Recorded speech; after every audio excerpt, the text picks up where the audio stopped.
Since biblical times, man has witnessed and recorded strange manifestations in the sky and speculated on the possibilities of visitors from another world.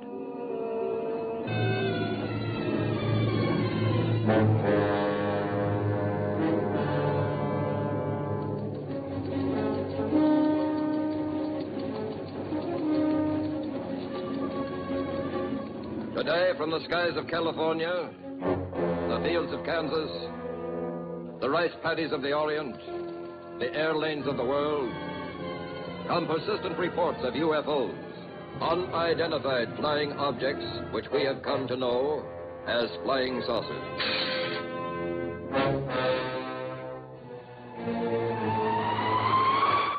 In Dayton, Ohio, the Air Intelligence Command gathers and sifts data from all quarters of the globe. 97% of the objects prove on investigation to be of natural origin, but 3% still are listed as unknown. The Air Force is aware of the widely held belief that some of these could be flying saucers from another planet. While there is nothing conclusive in the evidence, the probing and digesting of information about UFOs continues unceasingly. As a result, headquarters of the Hemispheric Defense Command in Colorado Springs issued an order. All military installations are to fire on sight at any flying objects not identifiable. But even as they did so, the military wondered whether their scientific know-how and their best weapons would be effective in any battle of the Earth versus the flying saucers.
July 16.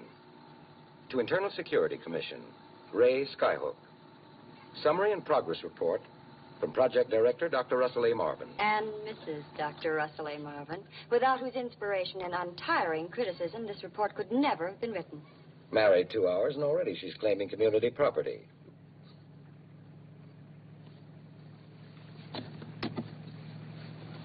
Now that you're married, Dr. Marvin, you don't have to sneak up on me. You always did have eyes in the back of your head. Besides, it's not safe when you're driving. But pretty. I thought intellectual giants were supposed to be backwards and shy. My third-grade teacher, Miss Hickey, said I was a quick study. You're starting something you're not going to be able to finish. Yeah. Yeah, today I've got a hot date with a 3-stage rocket. Now, please, no interruptions.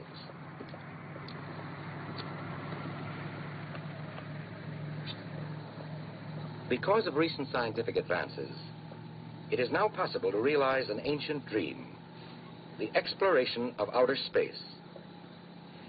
To prepare for this great stride forward, we are assembling data on conditions at atmospheric levels beyond those hitherto explored. To collect the necessary data, unmanned automatic observation posts are being sent up in multiple-stage rockets to a distance hundreds of miles above the Earth's surface. There, swinging in endless orbits around our planet, will be 12 tiny man-made satellites, or moons. They will report to us by radio, thus providing primary information needed to prepare the way for our ascent into space. The effects of gravitational loss, showers of meteoric dust, the fierce and undiluted heat of the sun, the cosmic radiation, all will be studied and analyzed. At the present time, we have launched 10 of the artificial satellites, or birds as we call them.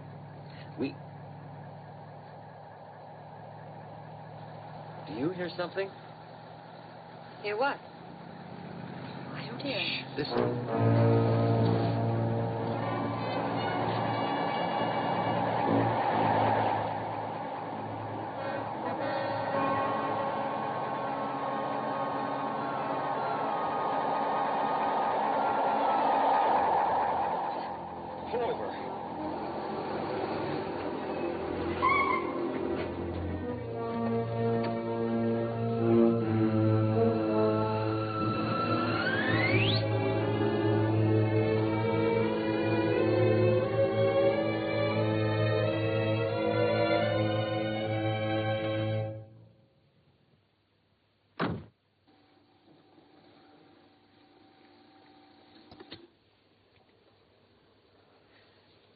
Russ, it was a saucer. A flying saucer? Well, we saw what appeared to be a flying saucer. That's all we can say. We saw it. We heard it, both of us. What more do we need to know? Well, we have to have time to think, to evaluate this before we sound off. Let me have a light.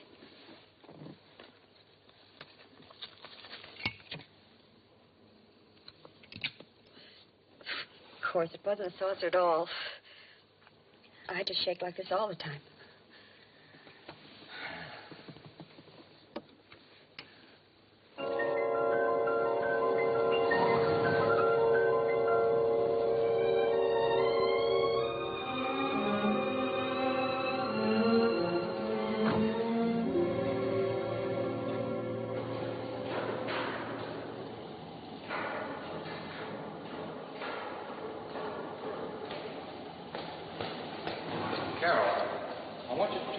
These notes for my report. Yes, boss. But there's one little thing first. Now that you're married, Dr. Marvin, the first thing you've got to learn is no more passes as the secretary during business hours. All right. Or birds, as we call them.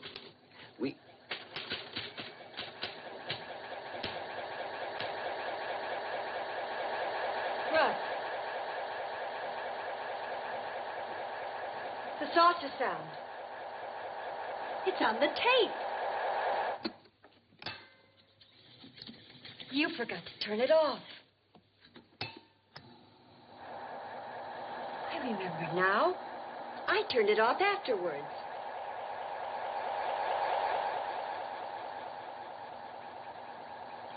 Well, that's one piece of concrete evidence.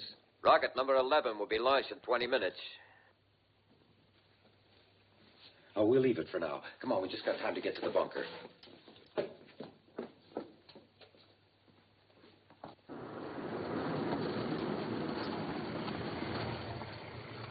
General Hanley reporting to Project Skyhook. Now make it fast, will you? I'm in a hurry. Nobody allowed in, sir. There's a rocket taking off now. That's what I want to stop. Let me speak to Dr. Russell Marvin.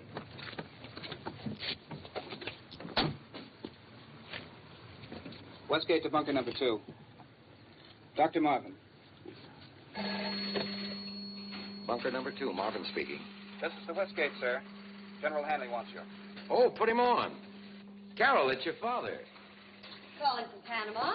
No, right here at the project. Hello, Russ. Hello. Well, welcome home, General. What's the news from Panama? It's bad, I'm afraid. I think you ought to hear what I found before you send up another rocket. Can you possibly put it off? Well, I'm afraid I can't. We're tied to a definite schedule of launchings. Wait a minute. There's something else I wanted. Just a minute. It's your privilege. Hi, Dad. What is it, honey? I just wanted to hear your voice and tell you Russ and I were married last night. Married? Oh, forgive us for not letting you know, darling. I've got to hang up. Let's have dinner tonight. Can you? Don't forget. Bye.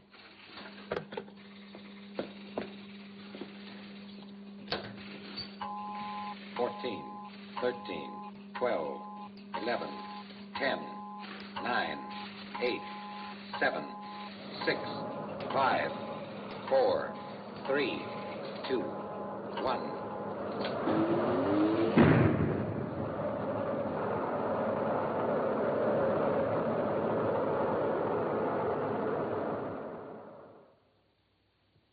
I know how the designer feels hearing a thing like this. But Project Skyhook hasn't worked out the way the Defense Department hoped. Tell me, how many birds have you sent up so far? 11, counting today's. And how many are you in contact with right now? Just one, today's. I admit we haven't been able to track them visually so far, but we'll correct that. Don't be too sure of that. Well, we can certainly tune them in if they're up there. What I'm trying to tell you is that they're no longer up there. That wasn't a meteorite that fell on Panama. It was the burned remains of number 7. I made sure of that myself. What? And intelligence has reports now which convince us that 1 and 3 fell over Africa, number 5 around the North Pole, and 9 and 10 along the Andes. The rest can be presumed to have been lost someplace at sea. What happens to them? Apparently, they blow up in outer space. Why? There's nothing explosive in them. You can take it from me. When a rocket's blasted off, it should circle the Earth for a long time. That is, unless... What? Dad? Unless what? Unless something shoots them down as fast as we set them up there. Why, no gun in the world can shoot that high. No. No, of course not. Bring spoons for your coffee.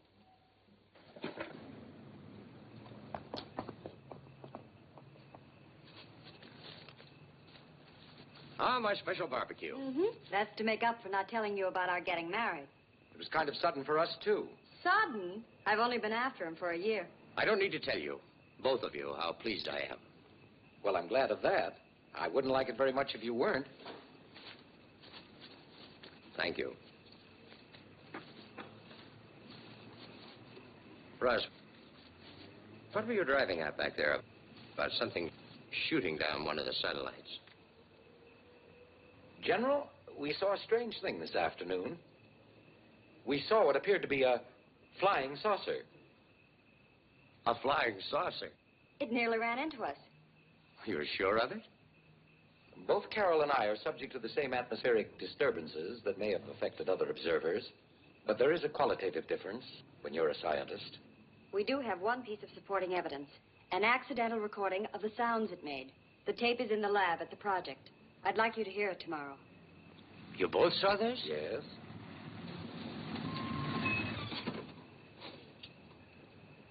Excuse me.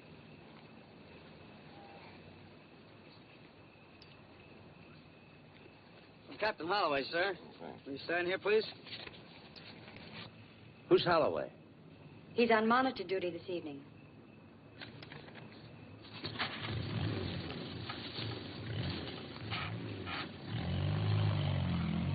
They've just lost contact with number 11. Oh, Russ, I'm sorry. Is it still in range of our receivers? If it hasn't been knocked down, Look. What are those lights? They're what the pilots call foolites. St. Elmo's fire in ancient times. Superstitious regard them as omens of things to come. The best science has been able to make out of them is that they're electric particles agitated by moving air. Same principle as the aurora borealis. There have been so many around the project the last couple of days, we all just take them for granted. Bird 11 ought to be visible in the sky right now in its second lap around the world. Look! There it is. Was that it? Yes. Well, surely you're not going to send up number 12 tomorrow after this. I have to. Why? With the television pickup cameras and microphone, I should have done it before. This time I'm going to know what's happening up there and know the reason why. Come on, let's finish our dinner.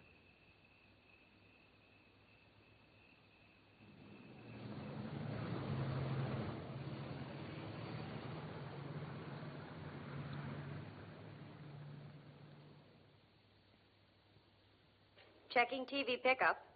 Getting a good image? Fine. TV's okay. I'll be down in a couple of minutes. Tell them to hurry it up.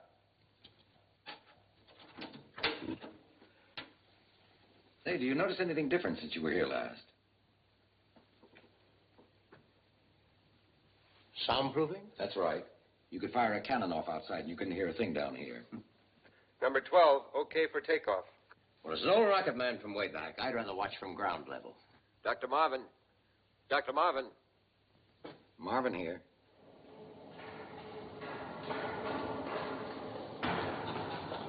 You getting ready for a siege? Well, Russ and I are going to take turns monitoring this one ourselves. For days if necessary. Soundproof privacy. And the last word in scientific solitude. Happy honeymoon, darling.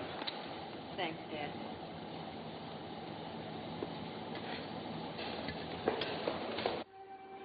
Prepare rocket for launching.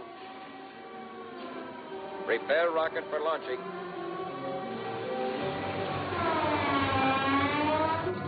Rocket number 12 will be launched in 5 minutes.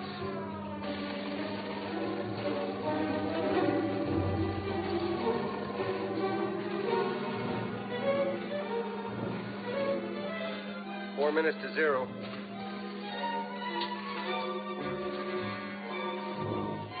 Check. Take it up at 0, Major Kimberly. Okay. Stand by.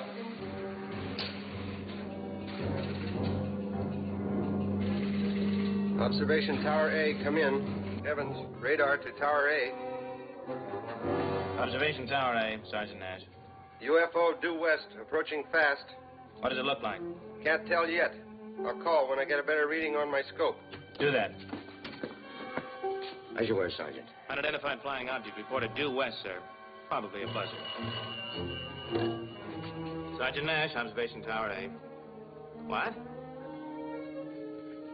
Forget it, Walters. This is no time for gags. It's 2 minutes to 0. Sentry at West Gate has spotted a flying saucer, sir. Evans, radar to Tower A. Tower A, Nash. I get a better reading on my scope, Sergeant. That UFO is over the west sentry post. Does it look like a flying saucer, Evans? Yes, it does.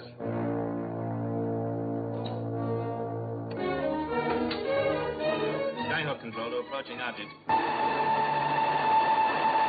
What is it? I wouldn't know. Connect me with Dr. Marvin's lab.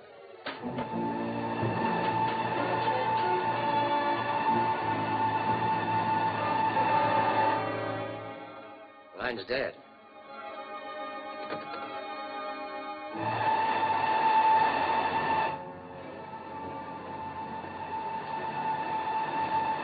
Dead.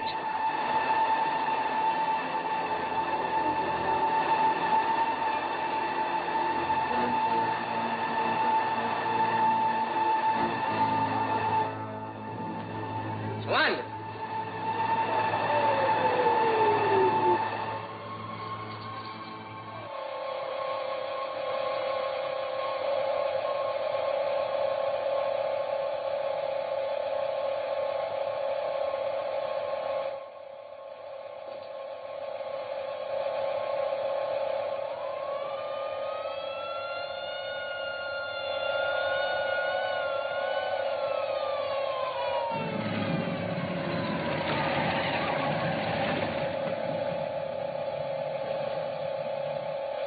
Battery, prepare to fire. Fire!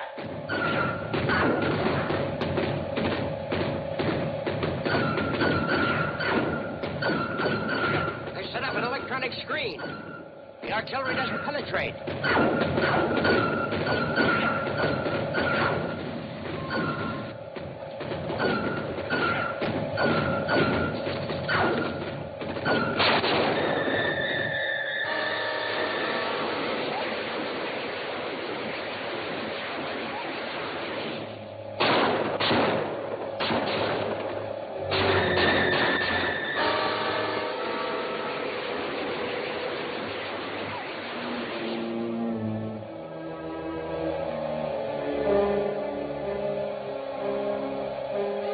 Lines are out. Abandon all firing positions.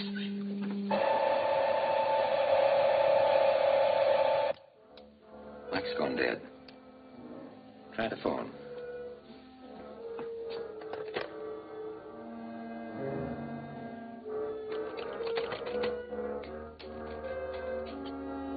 The operator doesn't answer. Look.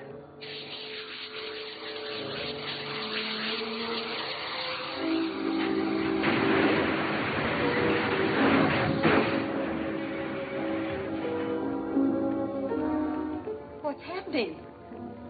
I don't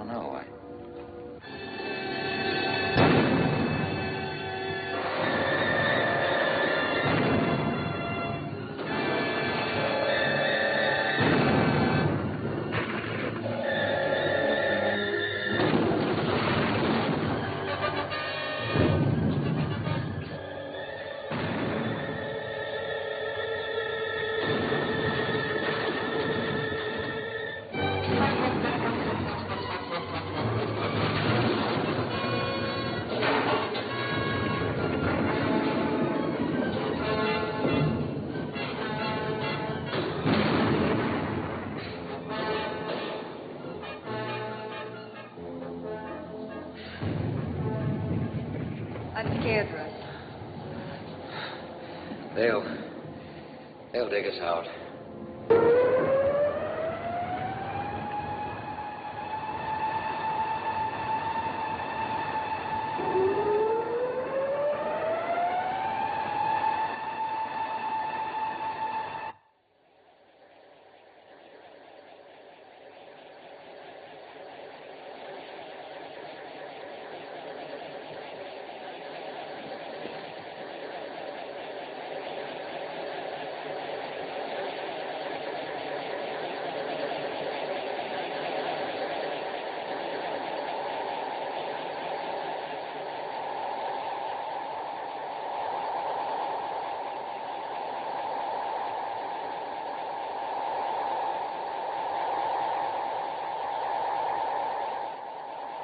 Where am I? What?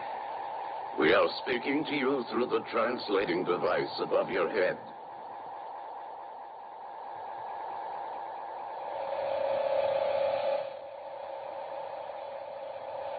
Can you understand us? Yes. And I hope you can understand me. Whoever you are, whatever you are, you'll regret what you did at the project. Perhaps you can explain why, after contacting Dr. Marvin, we were met with violence. You've contacted Dr. Marvin? We spoke to him. All he heard was meaningless sounds. The same kind of sounds I just heard. We had hoped a sufficient adjustment for the time differential between us would have been made. I don't understand. Evidently, you do not realize you are in an interstellar conveyance. You are already outside the atmosphere of your own planet. As a prisoner, all I am required to tell you is that I am General John Hanley of the United States Army.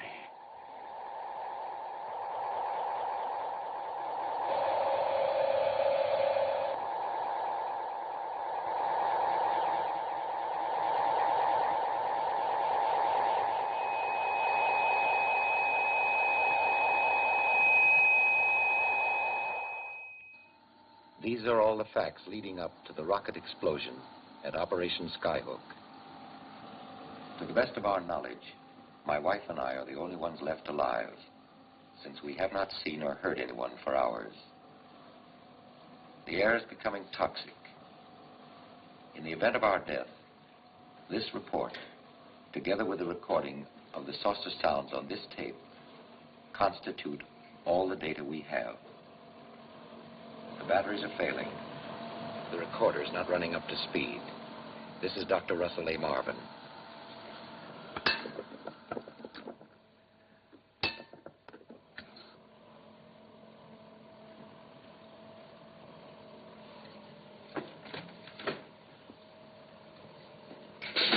Russ? How are you? It's all right, honey. The gas generator stopped, that's all. Please come close. I'm afraid of the darkness. Dr. Russell Marvin. The tape. It is very urgent that we meet. We will appear tomorrow at Operation Skyhook when your son is exactly over your rule.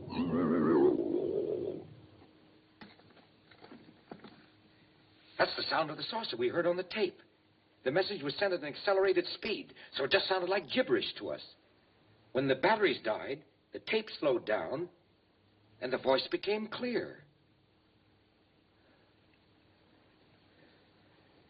If I'd only figured it out before, maybe we wouldn't have been trapped down here.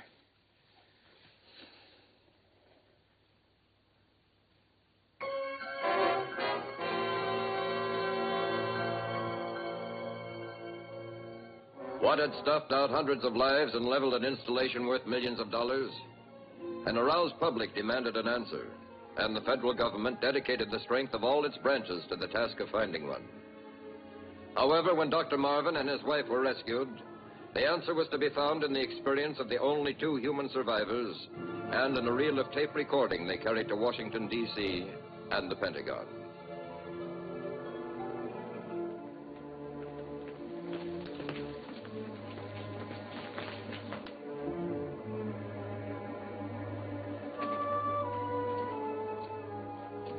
Operation Skyhook. There can't be any doubt about what it means. A landing at the project was proposed on the day of the disaster. There was to have been a meeting.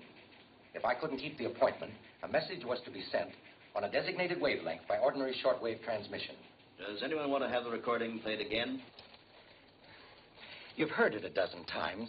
My wife and I, for 3 days and nights, have been telling what we knew. We've been before every committee, commission, and review board in Washington. It's time we decided to do something. The tape is by no means conclusive. Certainly doesn't prove that your so-called flying saucer caused the destruction of Operation Skyhook. I grant you that. A strange voice, a set of instructions that might have come from anywhere. Well, has anyone a better idea of what happened? Personally, I'm inclined to accept Dr. Marvin's conclusion about the connection between the message and the disaster. All right, so am I. Then why not let me try to contact them, meet them, find out what this is all about? If we are to be confronted with a hostile and unknown power, any decision to meet with them must be made at the cabinet level. Well, I just hope that while we're waiting, another disaster doesn't occur. We're pressing for the earliest possible action. Secretary of State is flying back from Europe. Secretary of Defense is returning from the Pacific.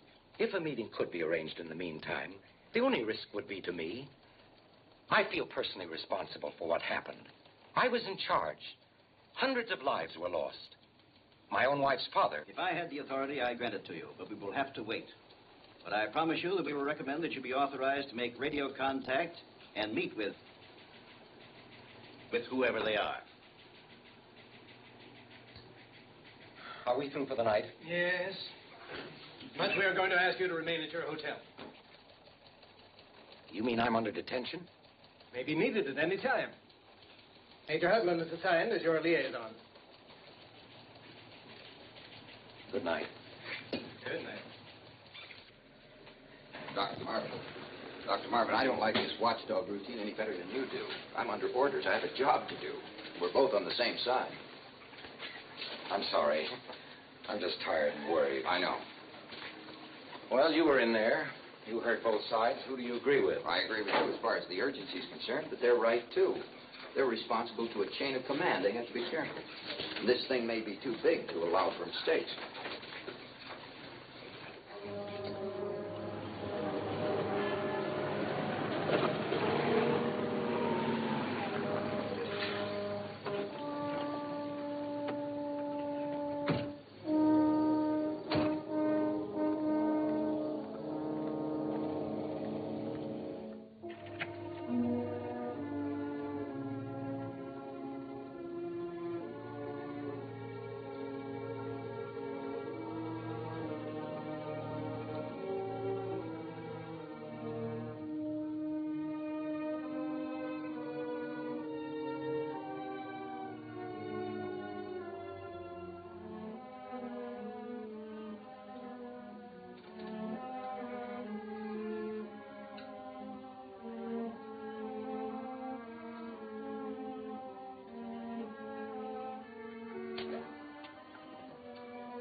Russell Marvin, calling on 225.6 megacycles.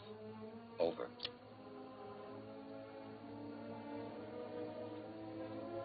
Dr. Russell Marvin, calling on 225.6 megacycles as per instructions. Are you listening? If you hear me, please reply. I am tuned in on the same wavelength. Over. We hear you, Dr. Marvin, and we understand you. Do you understand us? Yes. Who are you? Listen, it is now 9:30 a.m. Earth time, Greenwich Meridian time. We will be waiting at exactly 11 a.m.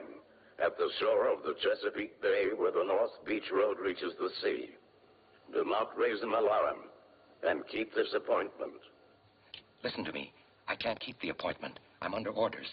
I'll be able to meet you in a few days. Do you hear me? Over. Russ? Hello, hello. Dr. Russell Marvin calling on 225.6 megacycles. Do you hear me? Please come in. Over. 11 o'clock Greenwich time. That would be 6 o'clock here. If I can just make it. You're not going. I heard you say you're under orders. I didn't arrange this meeting. I just asked them to wait. Who ordered that radio? I did today. I was hoping they'd give me the go-ahead and let me use it. You can't go. I've already lost Dad. You shouldn't have called them. Well, maybe I shouldn't have. And maybe I should. But it started now. And I've got to go through with it. But it's not your job alone. Call someone. Call Major Hugland.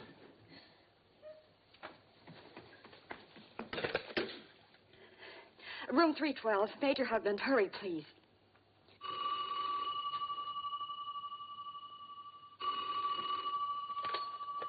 Hello? Yes. Yes? Thanks. Well, call the garage. Tell them not to give him a car. Well, tell them he's sick, anything, out of his mind. I'll be right down to take care of it. Sure thing, Mrs. Marvin. Frank, may I have my car, please? Gee, Dr. Marvin, I can't. I was talking to your wife on the phone, and she said that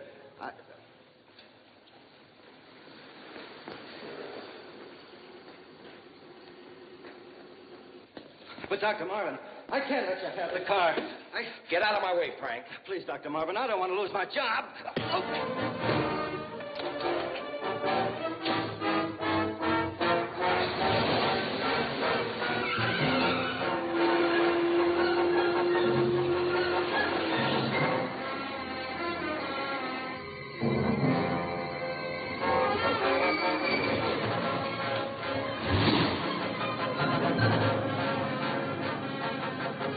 There he is.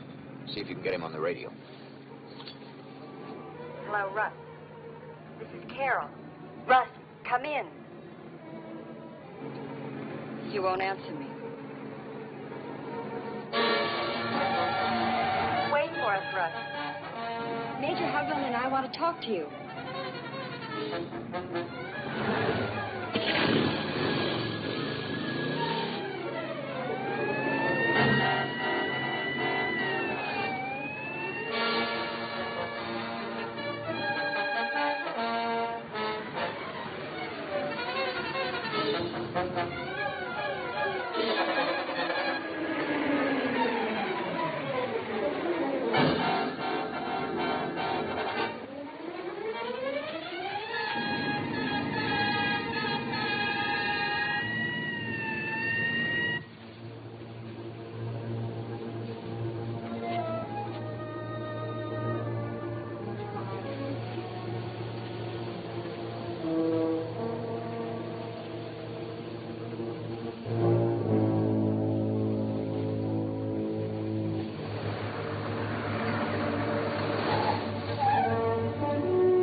Please come back with us. I'm sorry, but I have to do my job. Let's go back. Please come in. Come on, let's get out of here. No, wait. With your friends, Dr. Marvin.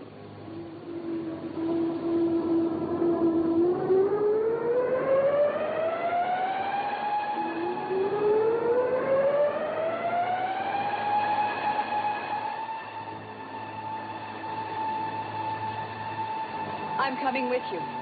Please come in, all of you. I'm going to phone headquarters. You'd better do as they say.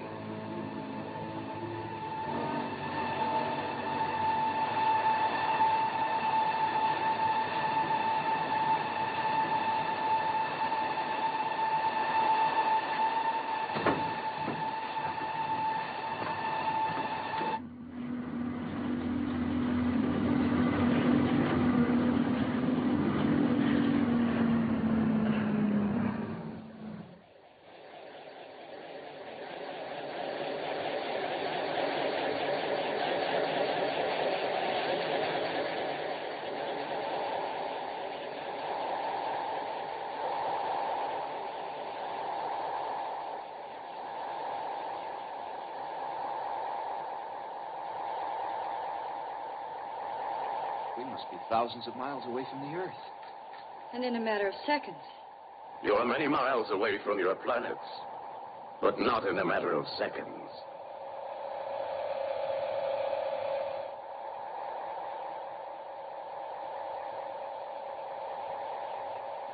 Listen to your watch, Dr. Marvin.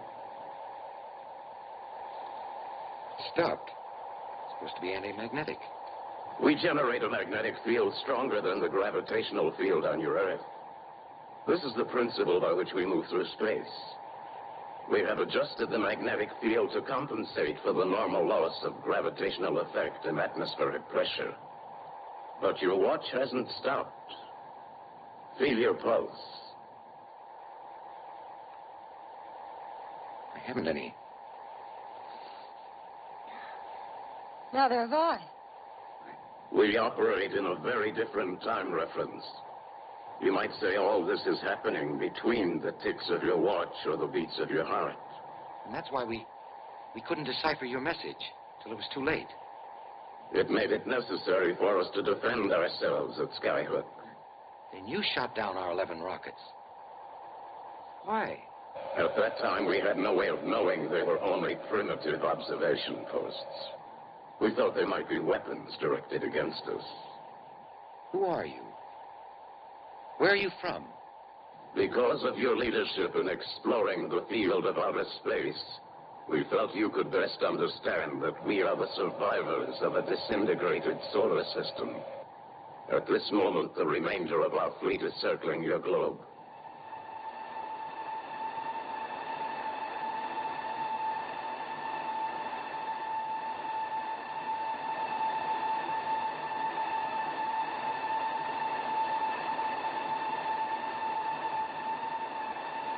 They are awaiting a signal to tell them where to land. What do you want with me? Arrange for your world leaders to confer with us in the city of Washington. They may not listen. I'm only a scientist. We will show you how important it is to convince your leaders. In an instant of your time, we travel from beyond your moon to the surface of your Earth.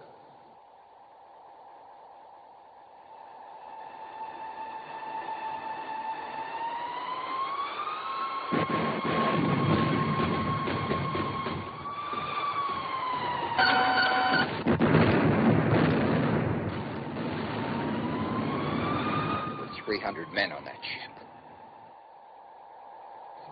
Speed, maneuverability, and force. With a weapon like that, why don't you just land and take over? To do that would cause worldwide panic. Despite our power, the few of us would be busy indefinitely trying to suppress a large hostile population. In the end, we would be masters of a wrecked and hungry planet. What makes you think you'll conquer us without a fight? We felt it would be best to meet with you so fighting could be avoided. Such agreements have been made on Earth before. How do you know so much about us? We have the means of accumulating information. If you wish to convince yourself about our detailed knowledge, test us. Any question? What's the size of the armed forces of the United States? It is approximately 3.5 million men. Well, what team has won the most World Series? The New York Yankees. Who was the first president of the United States? Washington. I know that voice. Who are you? John Hanley. My father. What have you done to him? You have been addressing General Hanley's mind, not General Henley. Look behind you.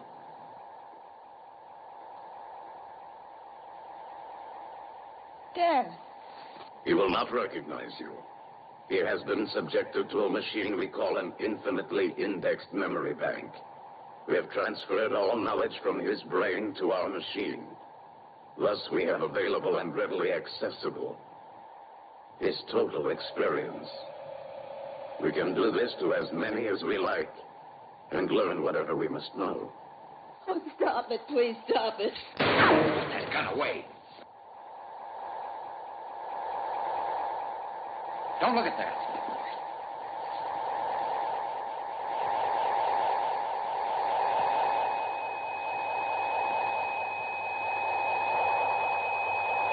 This is the beginning of the process by which we read the brain for the infinitely indexed memory bank.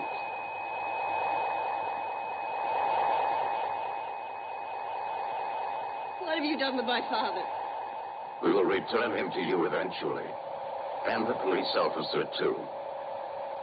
Will you arrange a conference for us? We will tell the authorities you want one. That's all we can do. I'm not going to cooperate with these monsters. It may take weeks or months to set it up. You will have 2 of your lunar days, or 56 days Earth time. Let them kill us now and be done with. Please, Carol. If our officials don't believe me, I can't be held responsible. When you tell of the destroyer being sunk, refer to latitude 30 degrees 20 minutes, longitude 45 degrees 15 minutes. They will believe you.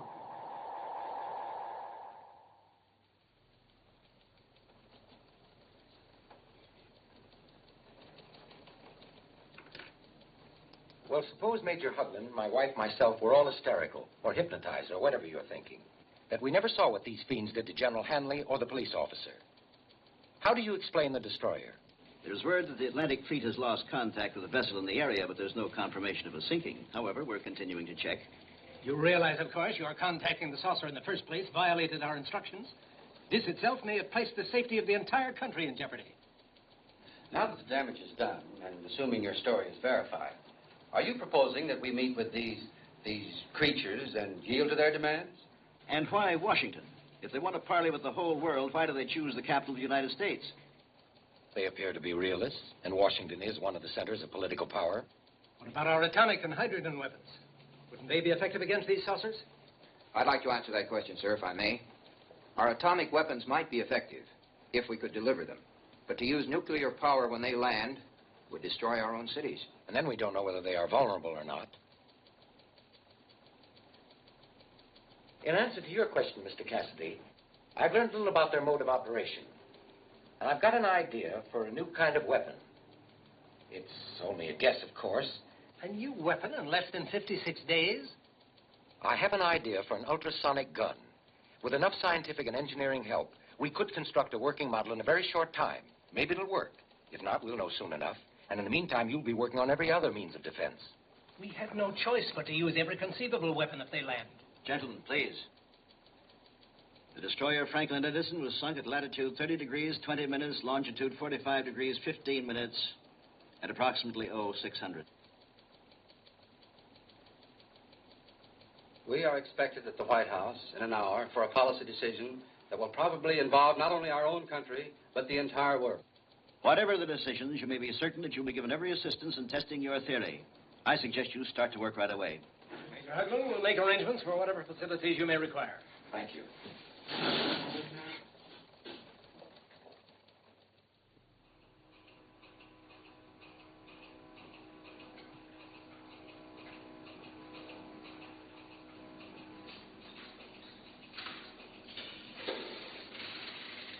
Hello. Hi. How's it going? Well, instead of turning electric impulses into ultra-high frequency sound, we nearly burned the place up about an hour ago. What? All right, let's try it out on the cement block.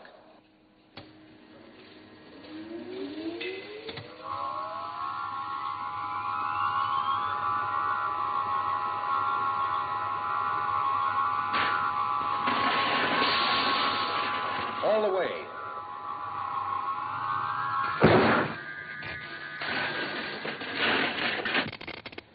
Well, there goes your generator.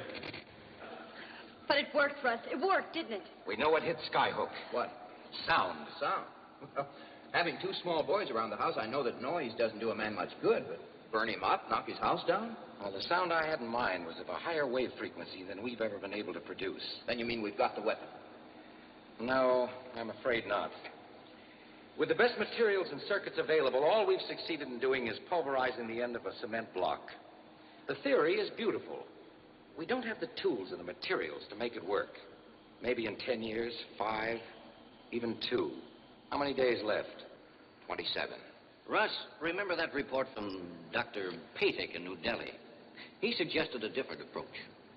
Instead of attempting to duplicate the ultrasonic devices of our visitors, we try to interrupt their magnetic field By projecting a highly intermittent induced electrical field. Now, suppose we take this Of one... course. We cut the ultrasonic wavelength into the circuit and knock them down like clay pitchers. Not so fast, Rush. You know It can work. It can work. Here, Major, get on the phone. We'll need the largest portable generator that Schenectady makes. From all parts of the globe, under top priority, came every facility and scientific help the governments of the world could furnish. Dr. Marvin and his staff assembled these necessary materials in a concealed laboratory, where they were to translate a short experience in a craft from outer space into a formula, then plans, and finally, a functioning reality. It's only a hollow steel ball, but for our purposes, it's a flying saucer. You can start up the generator now.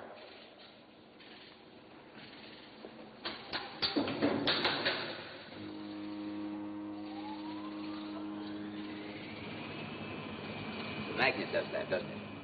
The magnetic attraction above is enough to counteract the pull of gravity from below.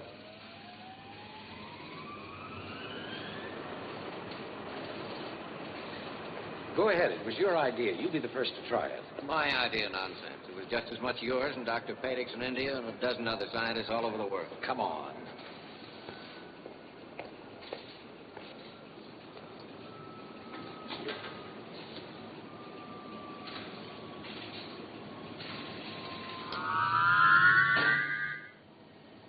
It works. It works fine. Russ, look.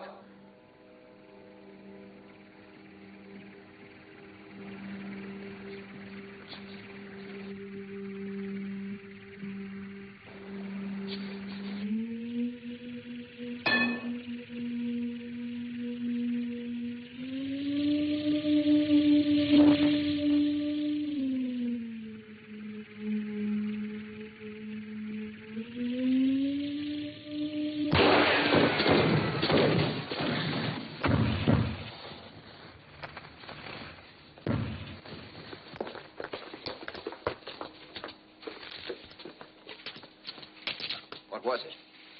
It's the same kind of thing that's watched us since the beginning of the project. Watched who? Russ and all the developments of the rocket program. I always thought it was St. Elmo's fire. I'll have to change my mind about that. Well, whatever it was, the saucer sent it down to find out what we're doing. We have television. They may have some totally different device that serves the same purpose. We better get to Washington before they decide to drop in on us. Major, give Cutting a hand and load that gun on the generator truck. Right. Never mind the files, Professor. I'll take the diagrams. We ought to be in Washington in about an hour. I hope they haven't spotted us. Let's pull away from the lab. Come on.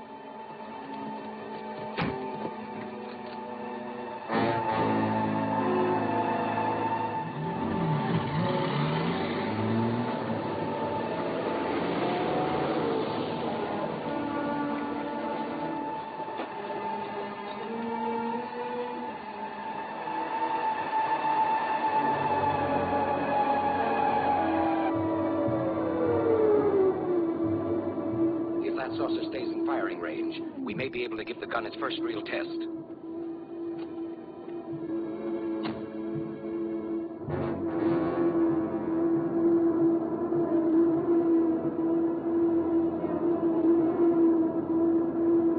Saucer landing near Belmont Lab. Major Hugland calling for aerial protection. Over.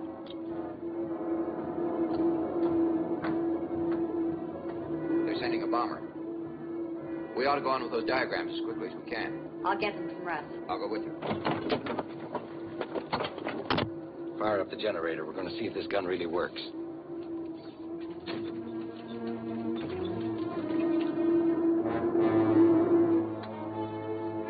What's the matter? Can't get this blasted thing started. They're looking for us, all right.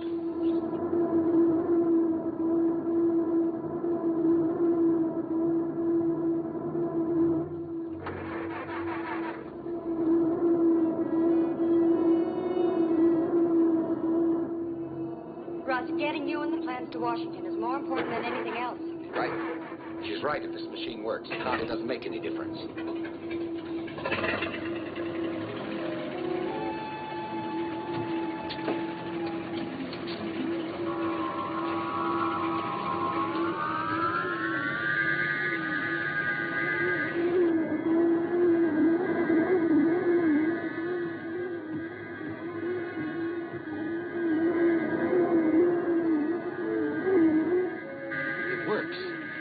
just had a little more power.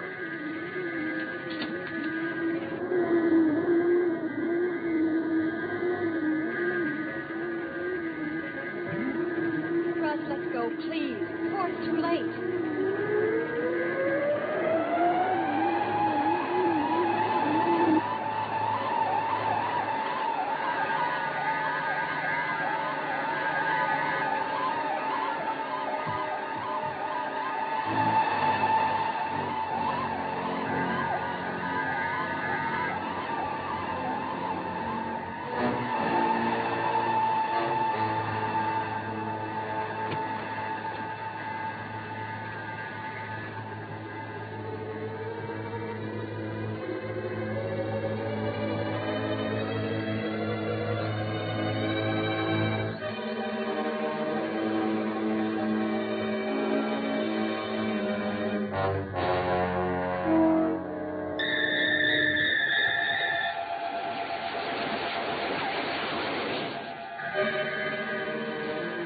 Keep the gun circling overhead and the saucer will stay away.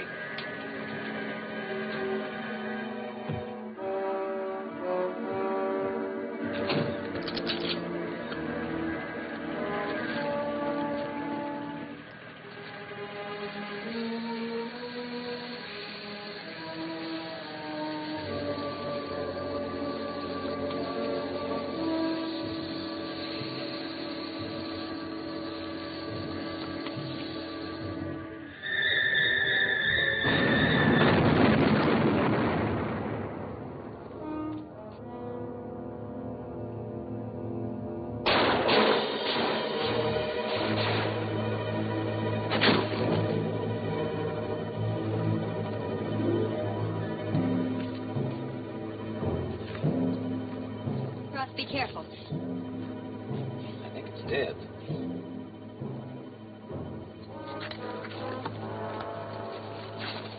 Light as a feather.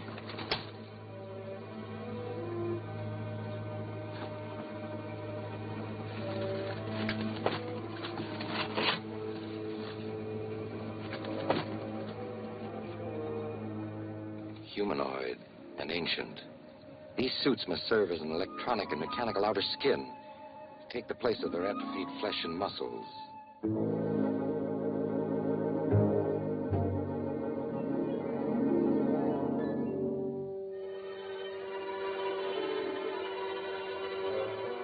I must get this to a lab.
Don't go out there!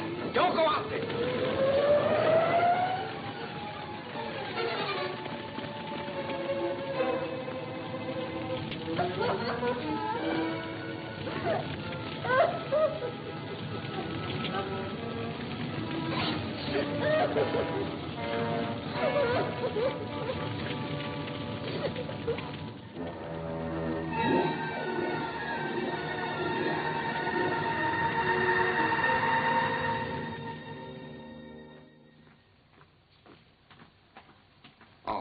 Here are Dr. and Mrs. Marvin now.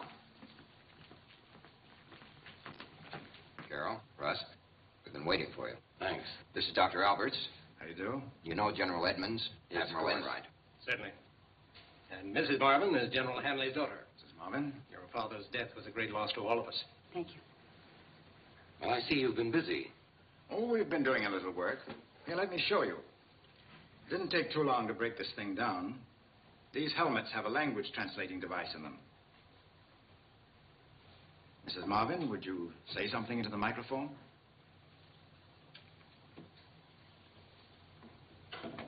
The quality of mercy is not strained.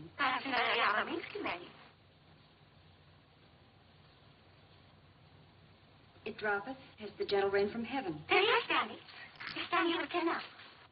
Shakespeare wouldn't like it. Professor Albert said if we read the dictionary into the device, word by word, we'd have a translation of those words into their language. By translating their communications into our words, we were able to decode them. Professor Alberts requisitioned the electronic translator, which his university had developed, and the results, to say the least, have been startling. We've recorded a number of their messages on tape. One of the messages appears to be a plan of attack. The rest were operational routine. I'll show you how it works. Over here.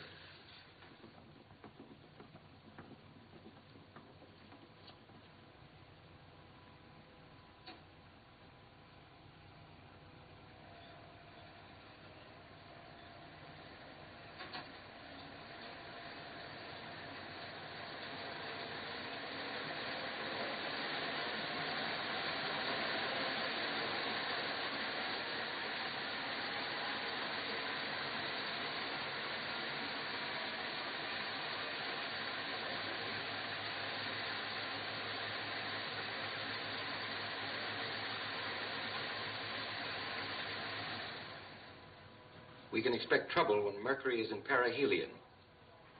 When will that be? It happens twice every 3 months. The information is too vague to be of any use to us. And the sun in Con Polaris? That implies an orbital relation between the star Polaris and the sun. We've never been able to figure it out. The blanks probably refer to their time computation. But these messages do involve the sun. Palomar and the other observatories are watching it around the clock. In the meantime, we have a newer and stronger version of our interference machine on the drawing boards at Aberdeen. Has there been any determination of the weapon's useful range? There's a weakness. Our instruments indicate that the potential effect drops off sharply after 1,500 yards. We'll have to hope that that's enough. Well, maybe we'll be ready for them when they come. Has anyone tried that helmet on? Yes, we have. I think you'd be interested. Try it. It weighs only a few grams. What's it made of? We don't know exactly. Solidified electricity is the fancy name given to it by the Bureau of Standards. It resists everything we used on it, including the most extreme temperatures.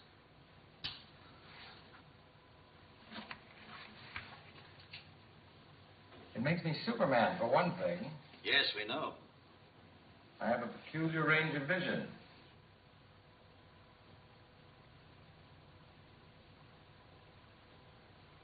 I can also hear a young man just outside that window discussing a problem in advanced biology. Carol, will you see if I'm right? So I took her home, and when I kissed her goodnight, she slapped my face. So I said, what's the idea? I just slapped yours when you ordered a $4 steak for dinner. You know, just as we need glasses and hearing aids, these people need electronic amplification of all their senses, especially sight and hearing. Does that suggest anything to you? They have their weaknesses. When will we be ready? We'll need at least a couple of weeks. People of Earth, attention. People of Earth, attention. This is a voice speaking to you from thousands of miles beyond your planet. This is a voice speaking to you from thousands of miles beyond your planet. Look to your sun for a warning. Look to your sun for a warning. Following eruptions on your sun, there will be 8 days and nights of meteorological convulsions. Turn it down. Soon thereafter, They're arrogant enough. Nothing they're scheduled in advance. They're coming down to take over. They made that clear to us in the saucer. They can move so fast and strike so hard, they ought to be able to sneak in and flatten us. They expect to terrify us with a display of power. They're contemptuous of our defenses. People of the earth, attention.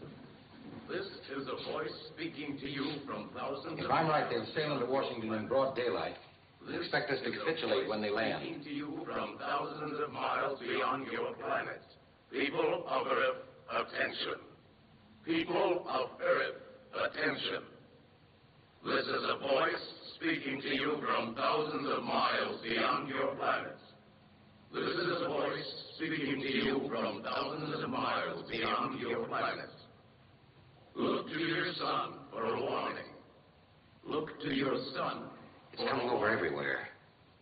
Following eruptions on your sun, there will be 8 days and nights of meteorological convulsions. Soon thereafter, panic and immobilize the whole country. In the capital city of the United States. The whole world. Let all nations be represented in Washington to confer with us.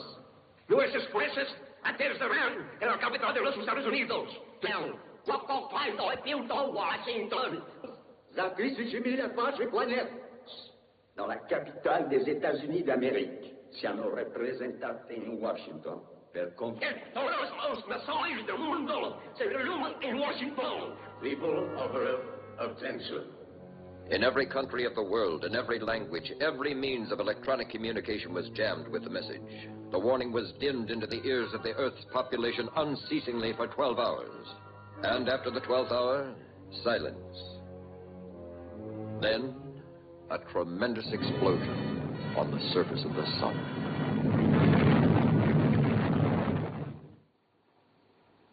"9 days. That must be what the missing words meant. I get the picture, thanks. If I need any more information, I'll call you back. Goodbye." That was the Bureau of Meteorology. As we know, sunspots have a direct effect upon our weather. We can expect heavy storms, tidal waves, hurricanes. When? Beginning now and continuing for 8 days. It's when we most need our communications and transport. We'll have to work under the worst possible conditions to prepare for an attack. What's the schedule, General? You're working on the installation of the interference units. Our plans for evacuating the city are already underway. Then it's been decided that we'll fight? When an armed and threatening power lands uninvited in our capital, we don't meet him with tea and cookies. There's a job of production expediting waiting for me. I don't believe further discussion will solve our problem. Before we break up, I'll remind you that we have 9 days left. One of those days is already half gone.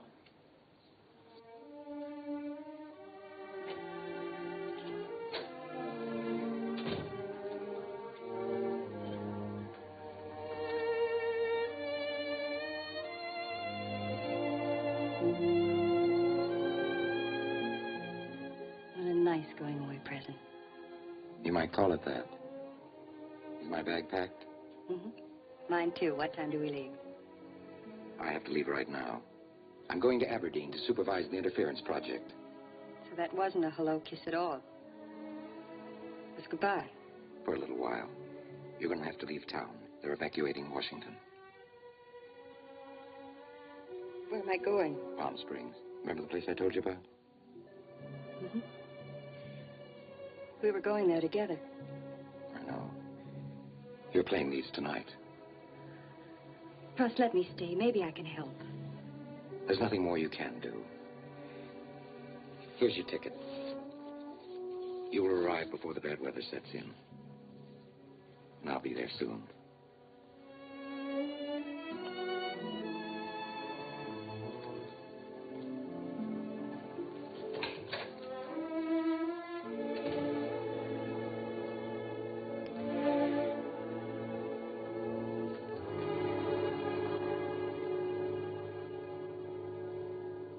First of man's vital communications to suffer were the shipping lanes and airways. Then transport by rail and highway, ground to a halt. When the telephone and telegraph systems had failed and the radio networks were forced to bear the burden alone, they too succumbed to interference known to originate in an increasing disturbance in the sun. The world, crippled by these events, waited for the first sign of an invasion from outer space. Because of the atmospheric violence, it was not until the 9th day that an orderly evacuation of the city of Washington could be attempted. Although the authorities and the military worked miracles, when the 10th day dawned, more than 60% of the people of Washington were still in the metropolitan area. Take these at CIC. Yes, sir. Mrs. Marvin. Your husband told me you were in Palm Springs. The plane schedules were canceled before I could get away. Have you heard from Russ? There's been practically no communication with Aberdeen. Wires are down, radio jammed. But I'm expecting a courier any minute.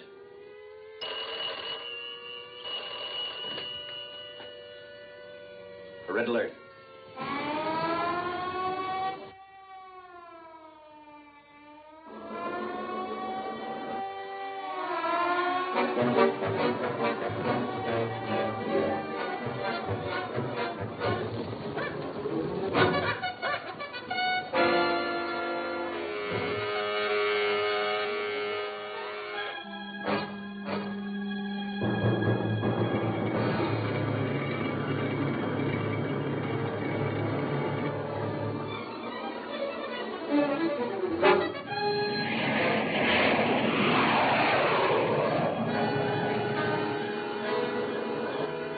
Saucer heading in low over the Atlantic, coming in fast.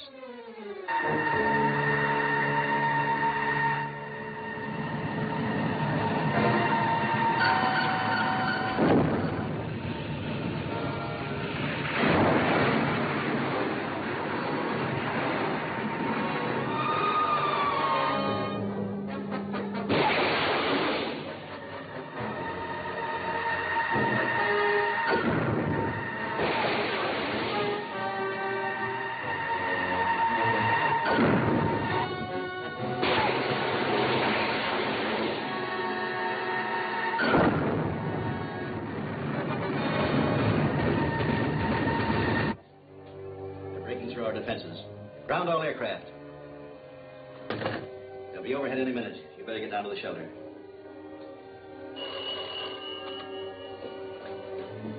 Wait a moment, Mrs. Marvin. Truck convoys from Aberdeen are taking up positions in the city. Your husband's section is nearing the Pentagon. Thanks.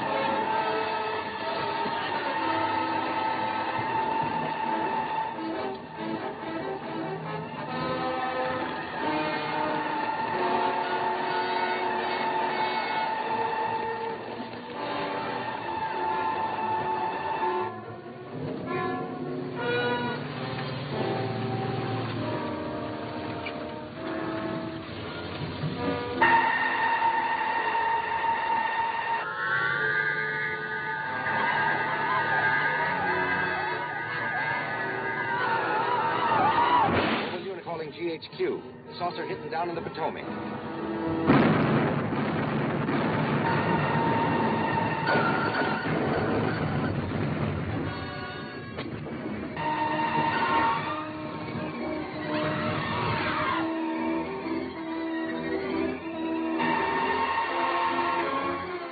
Keep it in your field so it can't fire at us.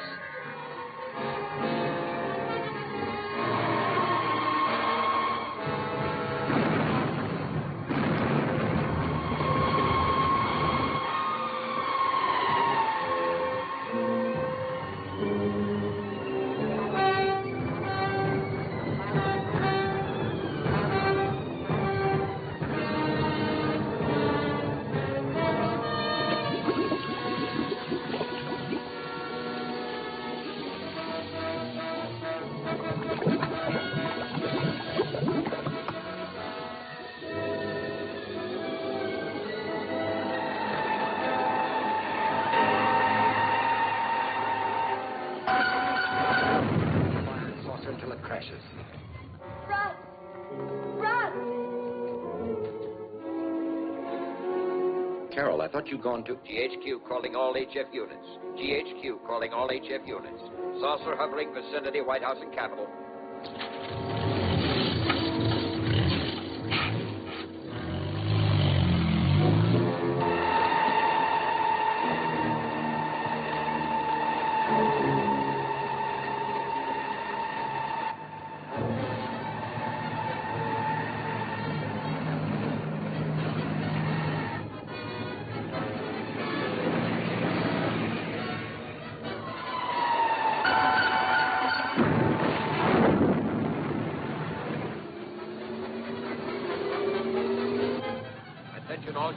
Saucer now landing vicinity White House. Attention all units. Sounds like they're jamming us.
Dr. Marvin, we've made contact with GHQ.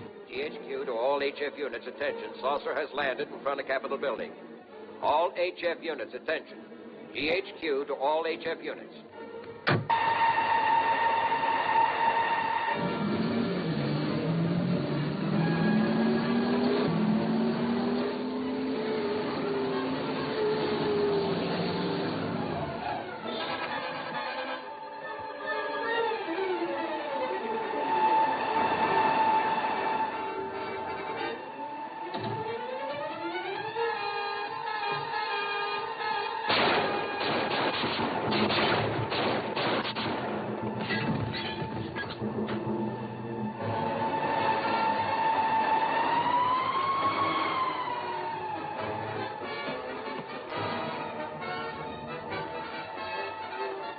firing at saucers.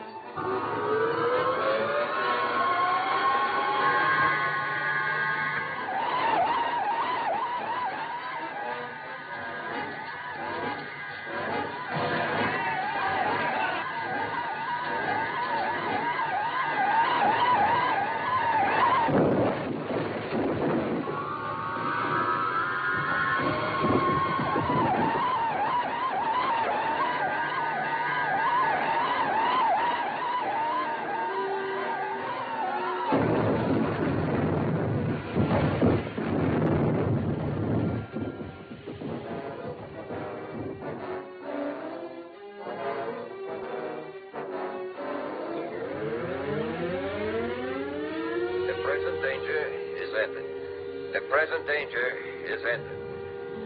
The present danger is ended.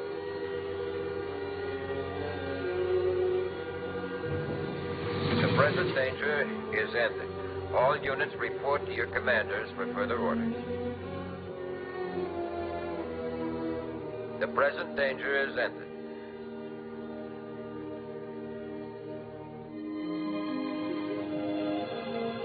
Don't wriggle. Here's what it says.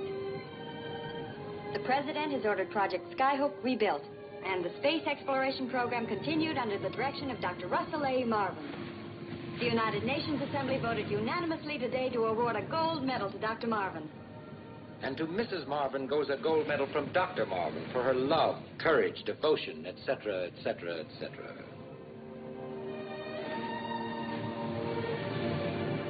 Russ, do you think there are any more? Will they come back again? Not on such a nice day.